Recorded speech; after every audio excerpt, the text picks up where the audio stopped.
Assalamualaikum warahmatullahi wabarakatuh. Bismillahirrahmanirrahim. Alhamdulillahi rabbil alamin.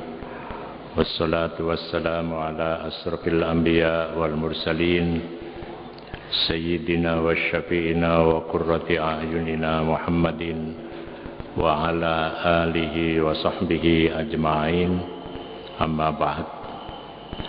Qala Allah Ta'ala fi kitabihil karim wa huwa asdaqul qailin.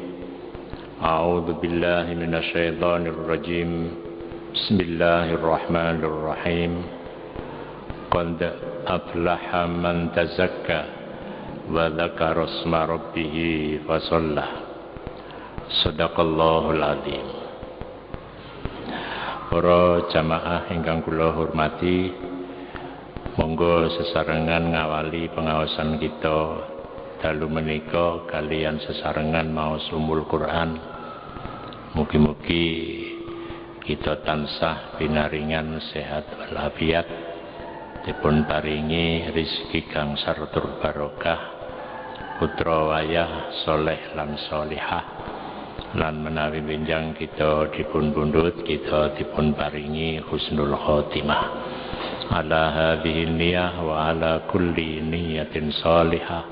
Al-Fatihah. Syaitanir rajim. Bismillah. Ya Allah.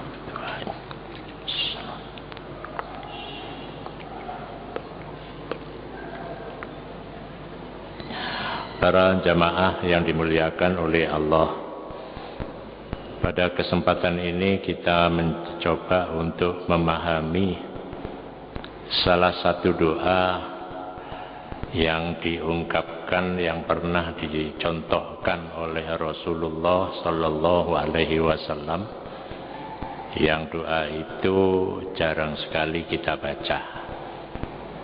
Doa itu bunyinya demikian: Allahumma ja'al sarirati khairan min alaniyati waja'al alaniyati solihah. Yang artinya, Allahumma ya Allah, ij'al, jadikanlah sarirati, apa yang ada di dalam hatiku, sariroh as-sariroh, yakni kondisi batin kita, khairan min alaniyati, lebih baik daripada apa yang nampak pada diri kita, waja'al alaniyati solihah, dan jadikanlah apa yang nampak itu solihah, ya, baik, bagus itu. Artinya bahwa setiap orang itu kemungkinannya di dalam kaitannya dengan hal ini berbeda-beda. Yang pertama, perbuatan lahir seseorang, lahiriah seseorang itu bagus, baik, ya. Tapi ada kalanya di dalamnya itu justru lebih baik, ya. Kemudian yang kedua, kemungkinannya yakni lahiriahnya baik, di dalam batinnya baik. Jadi sama-sama baik. Kemungkinan yang ketiga, di luarnya amaliyahnya baik, tapi yang di dalam itu ternyata tidak baik. Para jamaah yang dimuliakan oleh Allah, ada tiga kelompok manusia ini di tengah-tengah masyarakat kita mesti ada. Kelompok yang pertama, yang lahiriahnya baik, batinnya lebih baik, itu termasuk manusia yang langka, jarang ada itu. Kemudian yang kedua, manusia yang lahiriahnya baik, amaliyahnya baik, di dalam hatinya juga sama-sama baik. Ini termasuk sudah ada ya banyak. Tapi yang lebih banyak itu yang di dalamnya, di luarnya baik, tapi di dalamnya itu tidak baik. Itu yang paling banyak itu. Tapi apakah ada orang di luarnya baik tapi di luarnya tidak baik tapi di dalamnya baik gitu. Itu tidak akan kita bahas gitu. Karena jelas itu sudah jelek gitu. Jadi kalau sudah jelek itu tidak perlu kita bahas. Yang kita bahas adalah lahiriah seseorang, amaliyah seseorang itu baik. Itu saja yang kita bahas. Para jamaah yang dimuliakan oleh Allah, kita mulai membahas dari yang nomor 3 ya, yang paling banyak. Jangan nomor 1 dulu, itu paling berat gitu. Jadi yang paling banyak di masyarakat kita ini itu lahiriahnya baik, tapi batinnya sama sekali tidak baik. Kalau begitu dia akan termasuk, kalau Rasulullah pernah menyatakan innallaha la yanzuru ila suwarikum wala ila siyabikum wala ila a'malikum walakin yanzurullahu ila qulubikum. Sing diukur dhisik itu, yang diukur pertama adalah hati.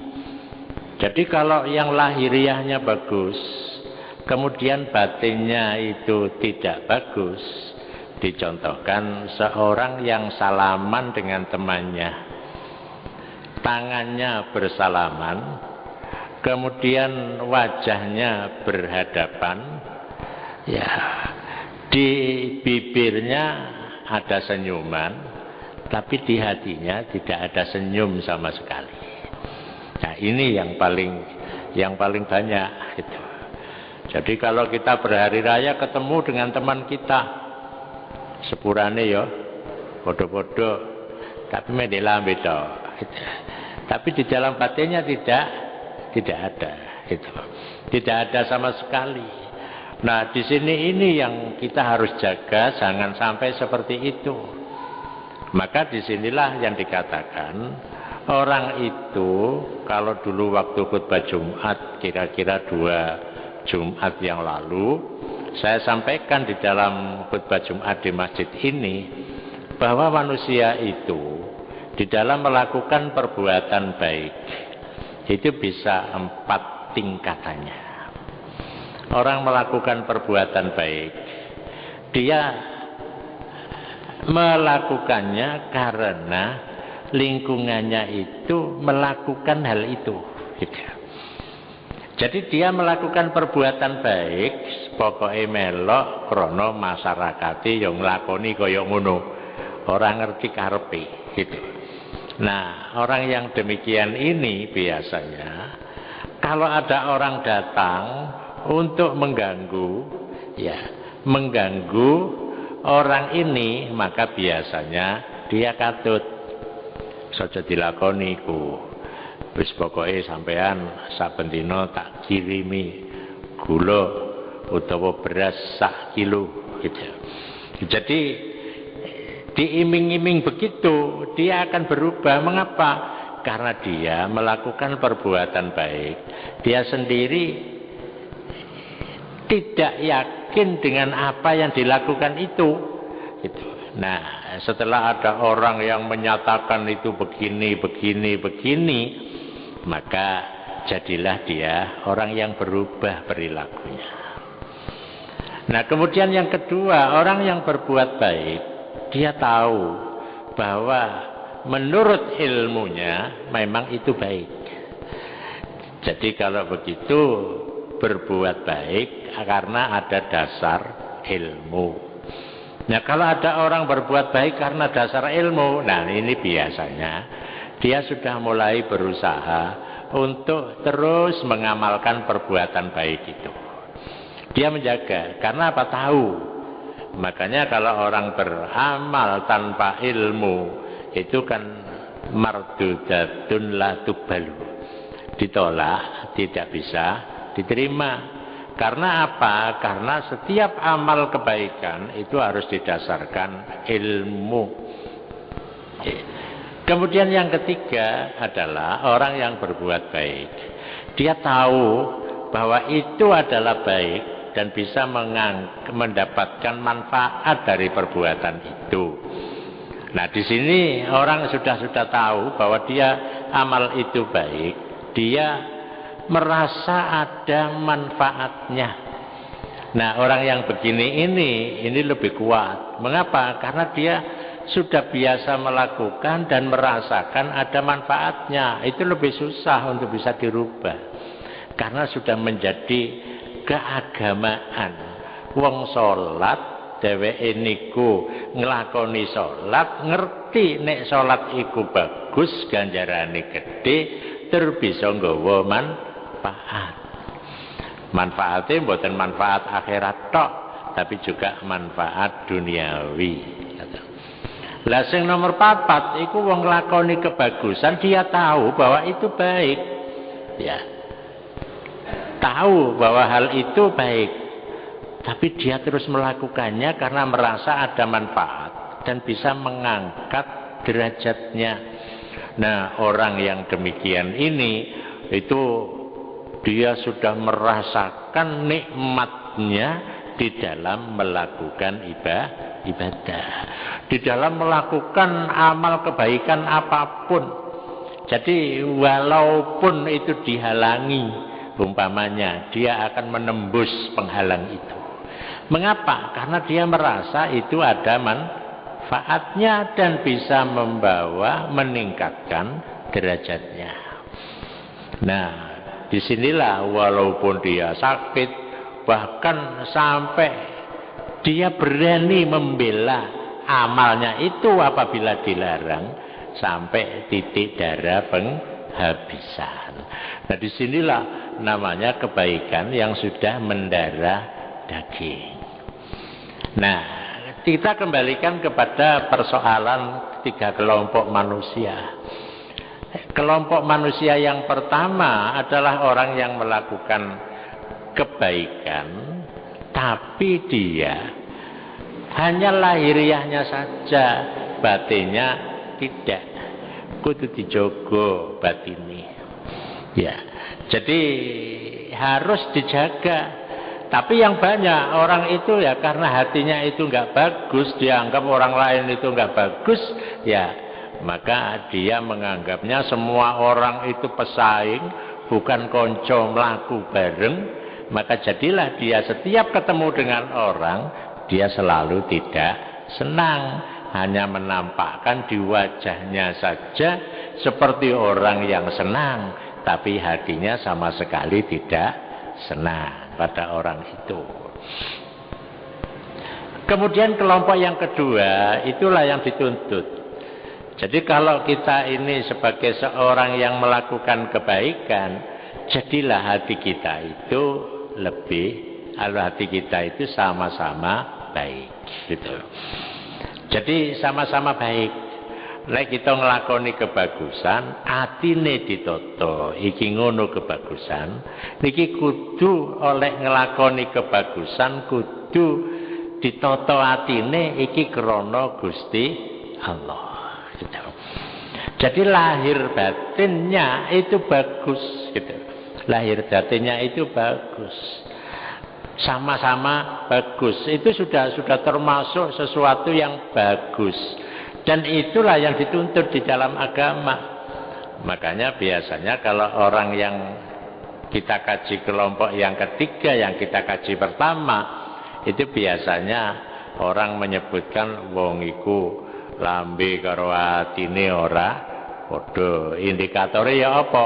Indikatornya itu setelah dia bergaul di luar itu, ternyata dia juga masih menunjukkan sikap yang tidak baik, gitu.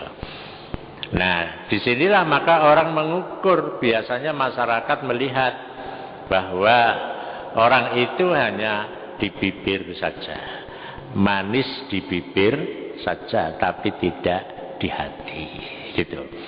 Nah niku nek cara rada kereng ngono. Apa wong iku munafik iku. Munafik lambene karo atine ora padha, gitu. Para jamaah yang dimuliakan oleh Allah. Kemudian kelompok yang ketiga, kelompok yang pertama yang kita kaji sebagian terakhir, itu adalah kelompok yang dia lahiriahnya itu baik, ya. Zahirnya baik, amaliyahnya baik, hatinya itu lebih baik. Lebih baiknya kayak apa? Itu bisa melompat pada dimensi lain, gitu. Jadi atine ditoto, amali bagus, terus dijogo terus amali orang nganti rusak. Itulah yang dikatakan la tubtilu shadaqatikum bil manni wal adha. Jangan kau rusakkan sedekahmu kalawan ngundat lan gawe piloro. Sedekah itu bagus. Atine kudu ikhlas.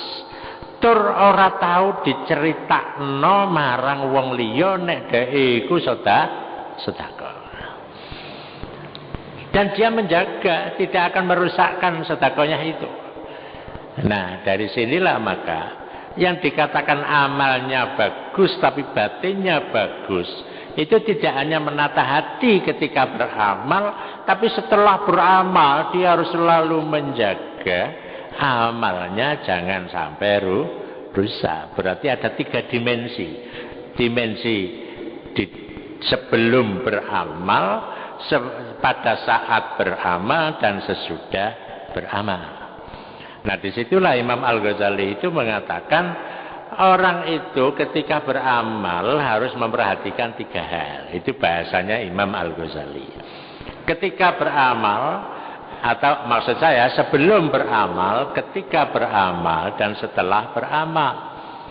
Sebelum beramal, hati ini ditoto. Bahwa apa yang kita amalkan ini murni, ikhlas karena Allah. Nah, amalnya sendiri itu adalah amal yang baik, gitu. Nah, kemudian dia berusaha untuk menjaga amalnya itu menjadi amal yang tidak dirusak dan punya asar di dalam hidupnya. Maka kalau yang pertama itu, yang kelompok yang jobone apik jerone elek, iku nek cara kajian diterima ora niki termasuk amal sing mardud, sing mardud. Nah, yang kedua itu adalah amal yang makbul, yang diterima. Nah, yang ketiga itu adalah amal yang mabrur, gitu. Mabrur. Jadi amal yang mabrur itu 3 dimensi. Yang makbul itu pokoknya diterima, gitu. Yang mardud itu njaba jerone ora padha, gitu. Nah, kalau kita contohkan sholat, kita setiap hari itu sholat. Minimal itu melakukan 5 waktu yang wajib itu. Ya, kita sholat senantiasa mengatakan, mengucapkan usolli fardal maghribi umpamane lillahi ta'ala. Kula sholat maghrib krono Allah. Sholate bagus, ya. Niate bener krono Gusti Allah. Cuma apakah itu berpengaruh di luar sholat kita? Nah, itu nek ngono tok iku makbul. Tapi kalau bisa berpengaruh sampai di luar kehidupan, di luar sholat kita, niku jenengi mabrur. Inna sholata tanha anil fahsya'i wal munkar. Sholat itu bisa mencegah perbuatan keji dan mungkar. Jadi kalau dia di kantor, dia di pasar, dia di pasar niki mulai pasar Kremping sampai pasar Wall Street mriku. Nggih. Niki wonten ngene pasar modern ngoten lho. Itu semua dia bisakah menjadi seorang yang tetap bermanfaat bagi banyak orang apa tidak? Apakah justru dia di situ melakukan perbuatan keji dan mungkar? Padahal pasar itu kan luas sekali. Ono pasar Kremping, ono pasar sing modern. Sing modele di mall-mall sing modern niku kan pasar kabeh. Sampai pasar uang juga pasar. Bagaimana kita ketika berada di pasar itu bisa melakukan mewujudkan atharus sholah. Ono athare labete sholat. Ada pengaruh sholat itu dalam kehidupan itu. Dia tahu ini nggak bagus, nggak. Saya nggak mau ikut-ikut. Walaupun saya bekerja di situ, saya hanya memilih yang baik saja. Yang tidak baik tidak saya pakai, tidak saya ikuti. Paling tidak dia itu tidak mau terlibat walaupun dia berada di lingkungan itu. Makanya ana wong niku lek menghadapi sesuatu kemungkaran, itu kemungkinane dia gak mlebu nek kono. Wis aku gak gelem nang pasar wis apa? Pasar iku nggene wong goro ngaten. Wis gak mlebu pasar. Itu jenenge uzlah mau nang pasar itu. Tapi ada orang dia tetap berada di pasar, tapi dia tidak mau ikut-ikut kehidupan di pasar itu yang tidak jujur. Dia tetap hanya milih yang baik saja. Oh, lek ngene aku mau, lek ngene aku gelem. Soalnya lek iki mau gak bagus, lek iki bagus. Dia tetap terlibat. Kemudian yang ketiga, dia tetap masuk di pasar tapi ngerubah. Ojo ngono. Adroti nuku model kaya ngene iki ora barokah gitu. Nah, dia bisa terlibat tapi ingin merubah walaupun orangnya belum siap untuk dirubah. Nah, kemungkinannya memang ada orang yang uzlah. Uzlah itu ya Melayu gitu ya. Melayu. Tapi kemungkinannya ada dia yang tetap terlibat tapi tidak mau dia tetap terlibat di dalamnya, tapi dia tidak mau menjadi orang yang ikut melakukan hal-hal yang negatif. Dia hanya pilih yang positif. Oh enggak, aku mau model kaya ngono, iku gak barokah. Nah, dia tetap terlibat yang ketiga, tapi dia berusaha untuk merubah. Ojo ngono, ngene lho sing bener. Iku ngono iku nggarai ora barokah. Nah, gitu. Nah, orang itu bermacam-macam. Ada yang dia kuat berada di dalamnya, ada yang dia itu tidak kuat. Gak kuat, anu metu wae. Itu paling aman. Tapi kalau dia kuat, dipilih lan dipilah. Mana yang bagus dipakai, yang nggak bagus nggak usah dipakai. Gitu. Atau kemungkinannya dia tetap terlibat, tapi dia tidak. Dia berusaha untuk merubah itu sedikit demi sedikit. Nah, orang itulah macam-macam jadinya. Sambil dia mengingatkan, umpamanya ketika ada temannya itu ketahuan dia menawarkan barang, ya, ditakoni karo sing kate tuku, Pak niki regane piro? 100. Ya napa nek 50 wong niki wau pun nembe dinyang 75. Dia mengingatkan, jangan begitu, itu ndak barokah, menjadikan kerja kita tidak barokah. Wong ora ana sing ngenyang kok ngomong sing ngenyang, ana sing ngenyang 75, iku nggarai ora barokah itu. Dia terlibat tapi tidak, dia berusaha untuk mengingatkan, itu enggak bagus gitu.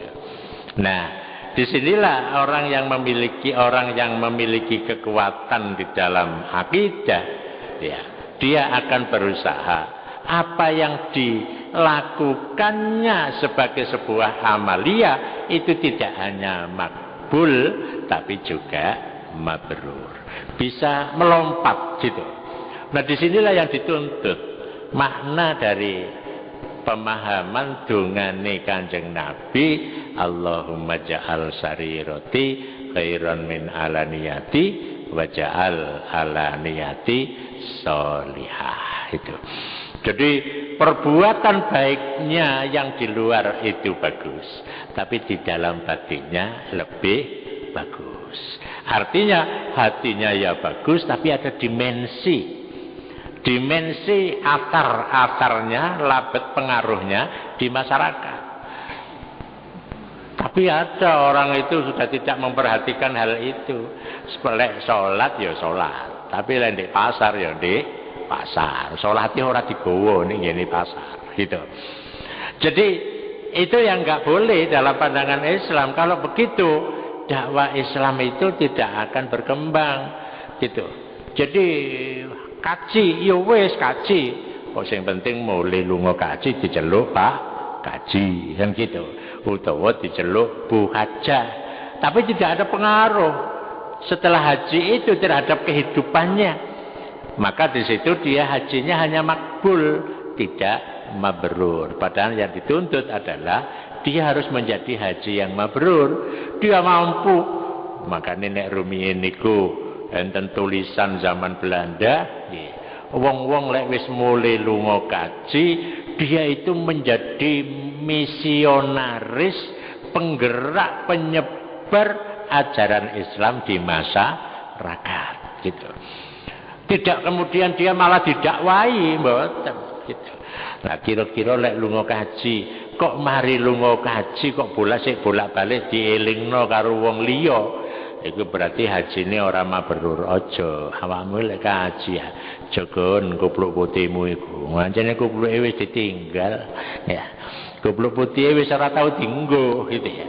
Akhirnya kan dia lupa dengan predikat haji itu, dimanapun dia harus menjadi pejuang, penegak, penyebar agama Islam di mana saja dia berada. Jadilah mabrur amalnya, bukan hanya haji saja, tapi amal apa saja menjadi mabrur gitu ya. Nah, kalau begitu amal kita ini bernilai gitu. Salat kita juga begitu. Wis nyambut gawe apa ae. Ya bukan hanya di pasar, di kantor, di indiae padha ae. Nah, kita ini kan biasanya tidak begitu. Baru ngomong lek ora oleh bagian gitu. Lek ora oleh bagian. Jadi lek oleh bagian iku ora ngomong, tapi nek ora oleh bagian baru ngomong gitu. Lah saniki kehidupan iku wis kaya ngono iku. Akhire ya napa? Krana wedane ora rata gitu. Akhire padha buka-bukaan gitu. Buka-bukaan. Ini karena apa? Tidak ada ketulusan. Mestinya kan kita ini sebagai seorang muslim, ya kita harus bisa menjaga. Sejak awal kita ini harus saling mengingatkan. Jadi tawasau bil haqqi wa tawasau bis sabri. Saling menasehati. Ya, saling menasehati. Kula nasehati jamaah nggih nasehati kula. Niku tidak kemudian mubaleke tok sing maringi nasihat, kemudian sing dinasehati ora tahu ngilingno mubaleke. Ya kudu saling mengingatkan gitu. Saling mengingatkan. Ya dengan begitu maka adalah kebaikan itu terus berkembang. Lah saniki niki mboten. Kebaikan itu hanya di luarnya saja, tapi di batinnya itu tidak nampak kebaikan itu. Maka jadilah hidup ini menjadi kehidupan yang tidak murni, tidak bersih, hanya ada di luar, tapi di dalam tidak ada. Makanya saya katakan kelompok yang ketiga, kelompok yang kelihatannya bagus, ternyata atine ora bagus dan berdampak tidak bagus. Itu yang paling banyak. Nah, bagaimana kita supaya bisa menjadi yang nomor satu? Paling tidak ya nomor dua. Nek iso sing nomor siji sing istimewa. Yaitu kita menjadi muslim yang paripurna. Ya amali bagus, niate ditata sarana bagus, dan akibatnya, pengaruhnya di masyarakat juga bagus. Itu yang harus kita usahakan. Gitu. Jadi sekali lagi, kalau kita sedekah, itu kita sedekah kan bagus. Niate kudu bagus. Terus njogo sedekahe aja nganti rusak. Dijogo sedekahe. Iki lho, sedekah sing apik iku tangan kanan ngetokno, tangan kiwa ora roh. Tangan kiwa ora roh niku sing bagus gitu. Maka kalau ada hadis sab'atun yudhilluhumullahu yauman la dhilla illa dhillu, wonten mriku dipun sebutaken salah satunya wong sing bakale dina kiamat niku oleh pitulunge Gusti Allah, mendapatkan pertolongan Allah. Pada hari tidak ada pertolongan selain pertolongan Allah. Yeniku wong sing sedekah, orang yang bersedekah, dia merahasiakan sedekahnya. Ya, seperti gambarannya tangan kanan mengeluarkan, tangan kiri tidak tahu. Itu apa tujuannya? Untuk menjaga sedekah, gitu. Untuk menjaga saja, gitu. Jadi menjaga supaya paling tidak dia tetap berada pada level pertama. Jadi level yang terbaik itu, bukan hanya level baik, gitu. Itulah level yang amaliyahnya mabrur, bukan hanya makbul, apalagi mardud, gitu.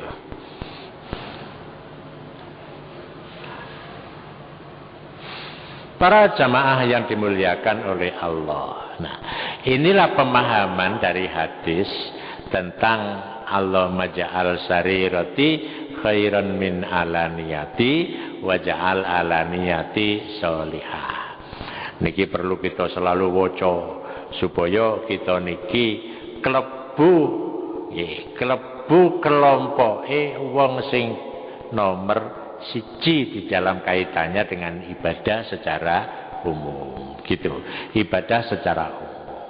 Nah, para jamaah ingkang kula hormati, maka kita ketika berada pada level pertama itu artinya kita melakukan amal ibadah niku melalui jalan mujahadah. Terus mengarah kepada musyahadah. Mujahadah niku artosipun dia berusaha keras supaya ibadah iku bagus.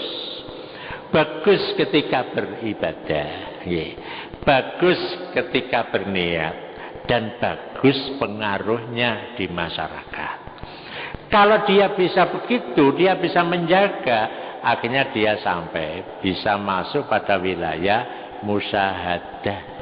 Ya, musyahadah itu menyaksikan Allah. Artinya kesadaran untuk menjaga itu karena dia sadar, dia itu menyaksikan Allah, ada Allah di situ. Gitu. Ada Allah di situ. Makanya nek wong ibadah niku mboten sekedar menggugurkan kewajiban, tapi dia harus bisa dengan ibadah itu dia mujahadah, jogo awak itu dengan sekuat tenaga supaya bisa musyahadah, nyekseni Gusti Allah. Makanya enten seseorang dipun sebutaken wonten kitab Kasful Mahjub. Piyambake niku enten tiyang nembih kesah lunga kaji teko nanggone salah seorang ulama sufi jenenge Junaid Al-Baghdadi. Junaid Al-Baghdadi niku seorang ulama sufi sing pikirane lan kelakuane dadi rujukane ulama Ahli Sunnah wal Jamaah ala thariqah Nahdlatul Ulama wonten Indonesia niki. Satu ketika dia didatangi oleh orang yang baru saja pergi haji. Sing tas mulai lunga kaji iku ditakoni. Jelimet lek takon. Mangke kula critakaken, kula sampaiaken wonten kesempatan niki. Lek wis mendekati musim haji. Pada saat dhek iku ngomong, saya baru saja pergi haji." "Oh iya. Apakah kamu sebelum berangkat haji, apakah kamu sudah membersihkan hatimu, membersihkan semua kotoranmu, membersihkan dosa-dosamu, membersihkan kesalahanmu kepada Allah dan kepada manusia?" Jawabnya, "Belum." Nek kamu belum melakukannya, berarti kamu ini belum melakukan tahapan pertama seorang yang menuju kepada Allah. Wong niku lek arepe maju menuju kepada Allah niku kudu berseni awak. Soale napa?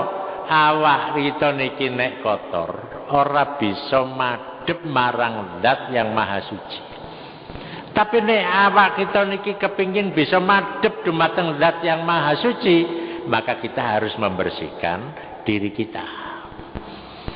Makanya banyak-banyaklah membaca istighfar dan banyak-banyaklah minta maaf kepada orang lain, ya. Baik dia itu pernah bersalah kepada Anda, maksud saya Anda pernah bersalah kepada dia, atau tidak pernah Anda bersalah pada dia, atau hendaknya engkau membersihkan hartamu dari segala kotoran, gitu. Jadi kudu dibersihkan kabeh. Sebab napa? Niki kan madhep bakale madhep teng ngarsane Gusti Allah. Maka dirinya harus bersih. Lek kepingin madhep, ya niku kudu bersih, gitu. Kudu bersih. Lek ora bersih, ora iso. Karena napa? Allah itu kan Zat yang Maha Suci. Nah, tidak akan bisa ditemui kecuali orang yang suci. Kudu bersih awake. Sebab kok lek pas tawaf niki mboten kula critakaken urutane dialog niku. Sebab salah satu contone nek ana wong niku tawaf, dia itu kan paling-paling kula sampeyan iki lek ditakoni, nggih, sampeyan lapo sih lunga kaji? Kangen karo Ka'bah, gitu. Niku lek miturut ulama ahli tasawuf niku mboten oleh. Abu Yazid Al-Bistami niku nate nyampaiaken, kula haji, saya berhaji pertama kali saya ketika tawaf nampak Ka'bah. Ketika yang kedua kali saya nampak pemilik Ka'bah. Ketika haji yang ketiga kali yang nampak pemilik itu saja, gitu. Pemilik niku sinten? Gusti Allah, gitu. Jadi lek ana wong lunga kaji mek ketok Ka'bah utawa dhek tawaf tapi ora ketok Ka'bah, lah iki tambah ruwet. Jadi lunga kaji tawaf dia selalu takon pundi Ka'bah, padahal ya wis di tawafi niku. Tapi ora ketok Ka'bah. Iku tambah ruwet. Ana sing mek ketok Ka'bah tok tapi ora ketok pemilik Ka'bah, padahal dia dituntut ketika dia melakukan tawaf, adakah engkau sudah melihat Allah, melihat keindahan Allah di tempat yang sangat mulia ini? Jawabnya, belum. Lek ngono secara keseluruhan singkate awakmu iki durung lunga kaji, gitu. Durung lunga kaji. Ya, makanya setiap orang beramal itu tidak cukup amal itu sendiri. Dia harus juga menjaga hatinya. Dia harus berusaha untuk menyaksikan di amal itu, dia menyaksikan kekuasaan Allah. Jadi bisa menyaksikan kekuasaan Allah sehingga ketika kita sholat itu pun jangan haji sholat. Itu bukan hanya sekedar sholat menggugurkan kewajiban, tapi kita sekaligus musyahadah. nyekseni nek ndek ngarep kita niki enten Gusti Allah. Krana Kanjeng Nabi secara umum menyebutkan al-ihsanu anta budallaha ka'annaka tara. Sing diarani ihsan niku inggih menika anta budallaha, hendaknya ketika engkau beribadah kepada Allah ka'annaka tara, kaya-kaya sliramu niku mirsani Gusti Allah. Bukan mirsani melihat dengan mata kepala, tapi dengan mata hati. Ingatan.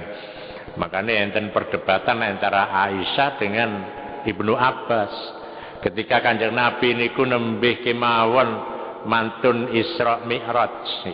Pada malam Mi'raj Nabi ditakoni karo Aisyah, Kanjeng Nabi napa panjenengan niku saged mirsani Gusti Allah? Jawabane ora.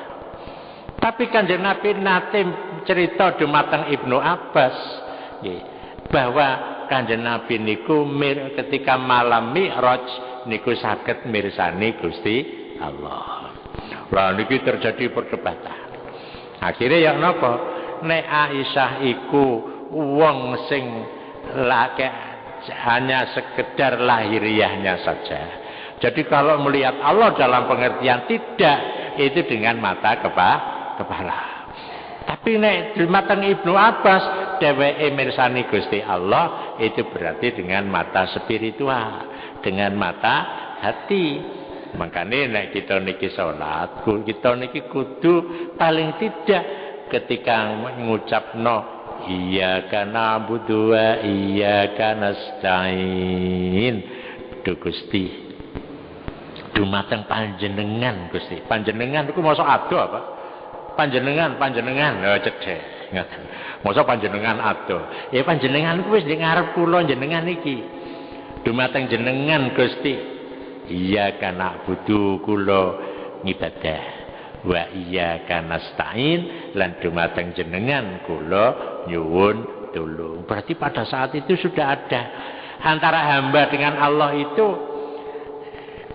dialog, omong-omongan. Lah omong-omongan kan kaya-kaya Gusti Allah niku ndek ngarep kita. Nek pada saat niku mawon kita mboten saged musyahadah, apa maneh liyane. Ngoten lho. Wong iku jelas omongane iyyaka na'budu wa iyyaka nasta'in. Ihdinas siratal mustaqim. Duh Gusti panjenengan dedahaken kula niki. Ihdinas siratal mustaqim. Panjenengan tedahaken kula niki berada pada jalan yang lurus. Berarti kan pada saat itu Gusti Allah kaya ana ngarep kita. Lek pada saat niku kita mboten saged musyahadah, apa maneh liyane bukan kalimat omong-omongan. Ya mila monggo kita jaga ibadah kita niki tetap berada pada level yang utama, yakni atine bagus, amaliyai bagus, akibate juga bagus. Mugi-mugi kita dening Allah Subhanahu wa taala dipun kersakaken meningkat amal kebagusan kita, bukan hanya meningkat kualitasnya tapi juga kuantitasnya, tapi juga kualitasnya. Amin ya rabbal alamin. Ala hadhihi niyah al-Fatihah.